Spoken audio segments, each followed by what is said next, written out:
গ্রামের একপাশে ছিল বিশাল এক কচু বন। সন্ধ্যার পর সেখানে কেউ যেত না। সবাই বলতো ওই বনের ভেতর নাকি অদ্ভুত শব্দ শোনা যায়। একদিন গ্রামের দুষ্টু ছেলে রাকিব তার বন্ধুদের নিয়ে সাহস দেখাতে ঢুকে পড়ল সেই কচু বনের ভেতর। চারদিকে ঝিঝি পোকার ডাক, হালকা কুয়াশা আর পাতার শব্দে সবার গায়ে একটু শিউরে উঠছিল।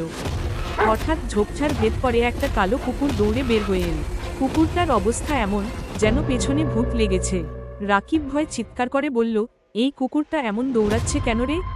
ঠিক তখনই পেছনে থেকে গ্রামের বুড়ো কাশেম চাচা হেসে উঠে বললেন, আরে বাবা, কচু বনে হেগে গেল কালো কুকুরে, তাই তো এমন দৌড়। বন্ধুরা প্রথমে কিছু বুঝতে পারল না। পরে কুকুরটার পেছনের অবস্থা দেখে সবাই হো হো করে হাসতে লাগলো।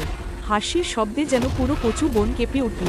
সেদিনের পর থেকে গ্রামের কেউ মন খারাপ করে থাকলে রাকিব শুধু একটা কথাই বলতো, কচু বনে হেগে গেল কালো কুকুরে। আর সঙ্গে সঙ্গে পুরো আড্ডায় হাসির রোল পড়ে যেত। গ্রামের একপাশে ছিল বিশাল এক কচু বন। সন্ধ্যার পর সেখানে কেউ যেত না। সবাই বলতো ওই বনের ভেতর নাকি অদ্ভুত শব্দ শোনা যায়। একদিন গ্রামের দুষ্টু ছেলে রাকিব তার বন্ধুদের নিয়ে সাহস দেখাতে ঢুকে পড়ল সেই কচু বনের ভেতর। চারদিকে ঝিঝি পোকার ডাক, হালকা কুয়াশা আর পাতার শব্দে সবার গায়ে একটু শিউরে উঠছিল।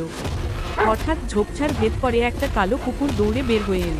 কুকুরটার অবস্থা এমন যেন পেছনে ভূত লেগেছে। রাকিব ভয়ে চিৎকার করে বলল, এই কুকুরটা এমন দৌড়াচ্ছে কেন রে?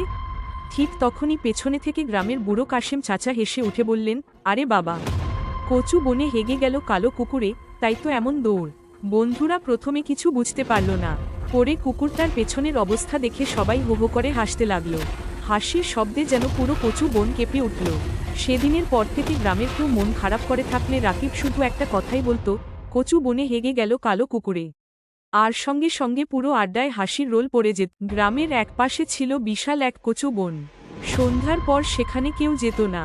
সবাই বলতো ওই বনের ভেতর নাকি অদ্ভুত শব্দ শোনা যায়।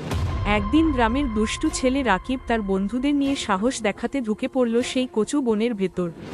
চারদিকে ঝিঝি পোকার ডাক, হালকা কুয়াশা আর পাতার শব্দে সবার গায়ে একটু শিউরে উঠছিল। হঠাৎ ঝোপঝাড় ভেদ করে একটা কালো কুকুর দৌড়ে বের হয়ে এল। কুকুরটার অবস্থা এমন যেন পেছনে ভূত লেগেছে। রাকিব ভয়ে চিৎকার করে বলল, এই কুকুরটা এমন দৌড়াচ্ছে কেন রে? ঠিক তখনই পেছনে থেকে গ্রামের বুড়ো কাশেম চাচা হেসে উঠে বললেন, আরে বাবা, কচু বনে হেগে গেল কালো কুকুরে, তাই তো এমন দৌড়। বন্ধুরা প্রথমে কিছু বুঝতে পারল না।